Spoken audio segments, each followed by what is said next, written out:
7월 1일 오늘의 말씀은 베드로전서 1장 1절에서 12절입니다.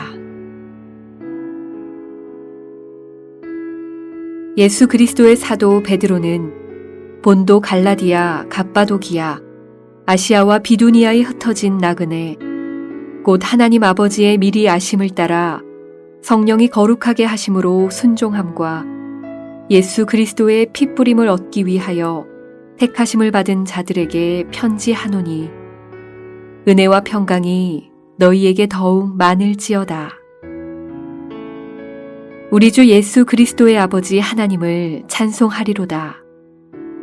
그의 많으신 긍휼대로 예수 그리스도를 죽은 자 가운데서 부활하게 하심으로 말미암아 우리를 거듭나게 하사 산 소망이 있게 하시며 썩지 않고 더럽지 않고 쇠하지 아니하는 유업을 잊게 하시나니 곧 너희를 위하여 하늘에 간직하신 것이라.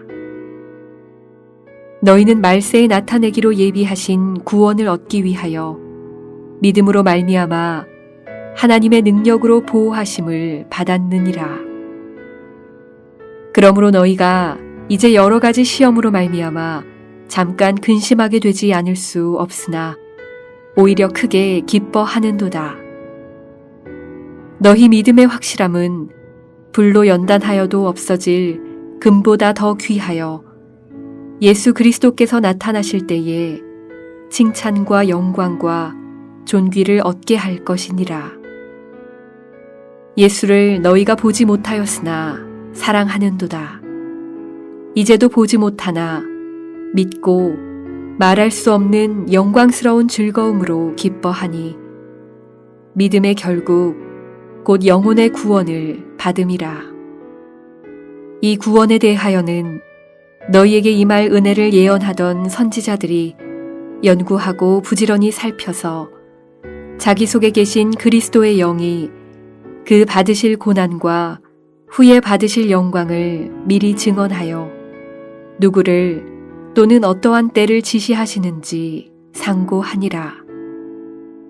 이 섬긴 바가 자기를 위한 것이 아니오 너희를 위한 것임이 계시로 알게 되었으니 이것은 하늘로부터 보내신 성령을 힘입어 복음을 전하는 자들로 이제 너희에게 알린 것이요 천사들도 살펴보기를 원하는 것이니라. 안녕하세요. 오늘 매일 성경 묵상 같이 기도하시면서 시작하겠습니다. 은혜와 풍성하신 하나님 아버지, 이 땅의 창조자 되시고 통치하신 주님을 찬양합니다. 우리에게 또한 새 날을 허락해 주시고 시작할 수 있게 하심을 감사드립니다. 오늘 이 시간 저희가 말씀을 읽고 묵상할 때 성령님께서 능력과 지혜를 더해 주시고 이 말씀이 우리 삶 가운데 임재해 주셔서 우리가 이 말씀의 약속을 붙잡고 살아갈 수 있기를 간절히 기도합니다.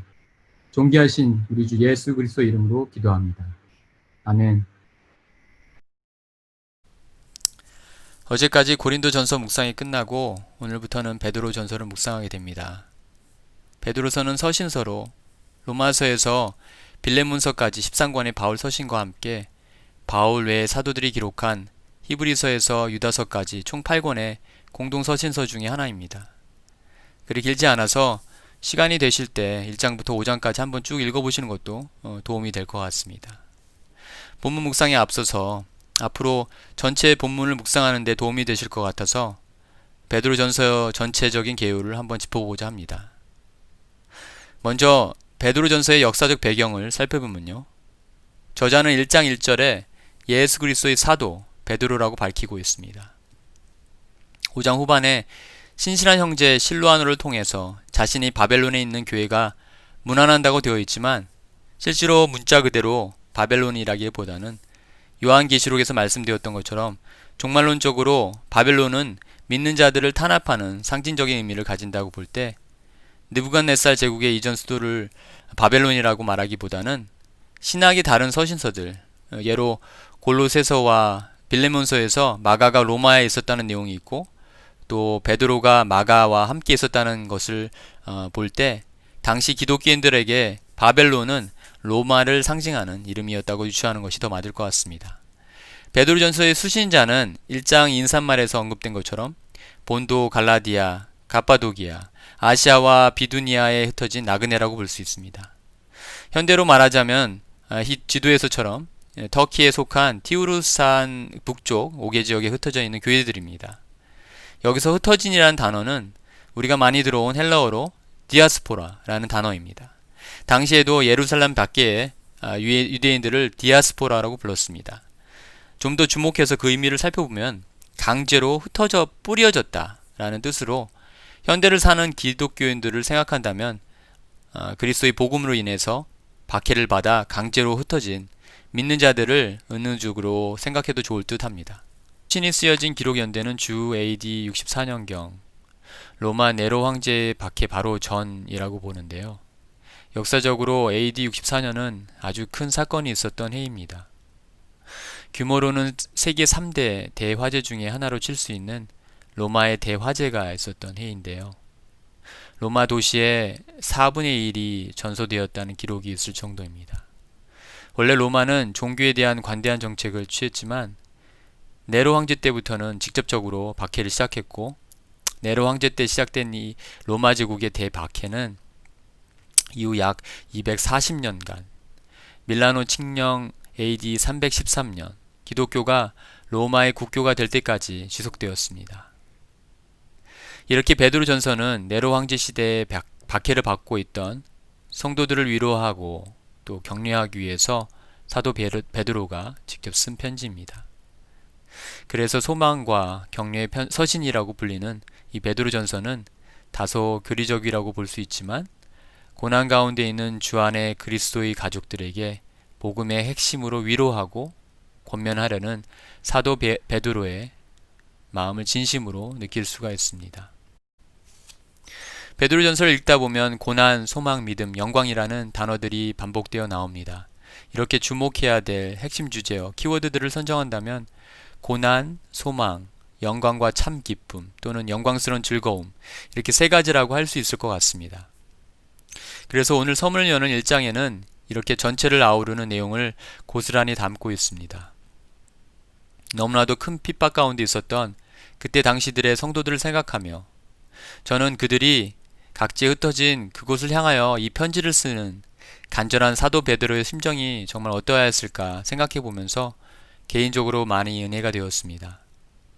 예수 그리스도의 사도 베드로는 인사말로 편지글을 열면서 여러 곳에 흩어져 있는 나그네들에게 편지를 보낸다고 말하고 있습니다. 13절에도 또 그 이후에도 나그네라는 표현을 쓰고 있듯이 베드로는 여기서 나그네라는 표현을 강조하고 있음을 보게 됩니다. 나그네 인생, 우리의 인생이 이 땅에 머물러 서서 그곳에서 영원히 살아갈 인생들이 아니라 마치 여행길로 잠시 머물다가 지나가는 객처럼 천국 본향을 지향하는 인생이라는 것입니다. 한때 그냥 몇 개월이면 지나갈 것 같았던 코비드-19이 최근 다시 악화되고 있는 상황을 보면서 요 며칠 저는 절망하고 낙심이 되어서 마음이 힘들었습니다. 주위에는 또한 이런 상황과 맞물려서 신분 또는 경제적인 어려움으로 신음하고 있는 많은 분들이 있습니다. 교회와 선교지에서도 모든 상황이 녹록치 않습니다. 과연 하나님은 왜 이런 만악의 바이러스를 빨리 거두어 가시지 않는 것일까? 불평과 회의를 갖게 됩니다. 하지만 지금 사도 베드로가 편지로 담대히 전하는 이 말씀은 지금 당하고 있는 고난과 고통에서도 우리는 나그네의 인생이라고 말씀하십니다. 그리고 예수 그리스도를 죽은 자 가운데서 첫 열매로 부활케 하심으로 우리를 거듭나게 하시고 산소망이 있게 하셨다고 말씀하십니다. 말 그대로 산소망, 죽은 소망이 아니라 살아있는 소망입니다. 썩지 않고 더럽지 않고 쇠하지 않는 유업을 있게 하실 하늘 소망입니다. 6절에서 그러므로 너희가 이제 여러 가지 시험으로 말미암아 잠깐 근심하게 되지 않을 수 없다고 말씀하십니다. 성도로 믿음을 지키다 보면 고난과 어려움이 있을 수밖에 없다는 말씀으로 저에게는 들렸습니다. 하지만 잠깐이라는 단어와 오히려 크게 기뻐한다는 말이 더 크게 들려왔습니다. 베드로전서를 읽으면서 많은 회개를 하게 하는 것은 당시 큰 고난과 박해를 대했을 베드로전서의 원독자들이 살아내었을 그 산 소망과 산 믿음의 모습입니다. 이들은 로마 대화재 후 네로 황제의 기독교 박해를 피해 소아시아 여러 지역으로 흩어진 그리스도인들입니다. 고난 때문에 모든 것을 잃고 빈손으로 먼 나라에서 흩어져 사는 것이 지금 우리가 겪고 있는 어려운 상황과는 비교할 수 없을 것입니다. 그들은 끝이 보이지 않았을 장장 250년 동안 우리를 죽기까지 사랑하신 예수님 때문에 그 고난을 받는 것을 기꺼이 감당하였습니다. 예수님이 당하신 그 십자가의 고난에 동참하면서 산 소망과 믿음을 지키고 고난을 받으면서도 선을 행하는 아름다운 삶을 살며 썩지 않는 소망과 믿음의 유업을 이어갔던 그분들로 인해 결국 복음이 이렇게 아름다운 열매를 맺게 됨을 역사는 보여줍니다. 제가 지금 마음속에 가져야 하는 것은 그냥 강요된 소망, 그냥 이렇게 학습된 소망이 아니라 실제로 우리 눈앞에서 부활하셨던 예수 그리스도처럼 살아있을 그 소망일 것입니다. 주님의 시간표 안에서 이 모든 어려움을 이기게 하실 것을 우리가 믿습니다. 이것은 하나님께서 우리에게 허락하시고 믿음을 주신 그 시간으로 말미암아서입니다. 오늘 하루도 하나님께서 우리에게 허락하신 이 삶을 주님 앞에 나그네의 모습으로 살았으면 좋겠습니다. 그래서 고난 앞에서 우리가 온전히 이것을 이겨내고 오늘 하루의 삶을 온전히 감당해 나가며 감사함으로 마무리하는 우리 모두가 되기를 간구드립니다. 제가 기도하고 마치도록 하겠습니다. 산소망과 믿음의 첫 열매 되시는 예수님, 우리에게 말할 수 없는 영광스러운 구원의 소망을 주심을 감사합니다. 우리 삶에 매일매일 주어지는 잠깐의 시험과 고난 가운데서 오히려 크게 기뻐하게 하실 것을 믿고 능히 이겨나갈 수 있도록 인도해 주시기를 원합니다. 이 땅에서는 우리가 흩어진 나그네의 인생을 살고 있음을 알게 하시고 오늘 하루도 산 소망과 산 믿음을 가지고 영광스러운 구원을 기억하며 우리 삶에 주어진 고난 가운데서 온전히 승리할 수 있도록 강하게 하시고 경고케 하옵소서. 우리를 구원하사 자기 영원한 영광에 들어가게 하신 예수님 이름으로 기도합니다. 아멘.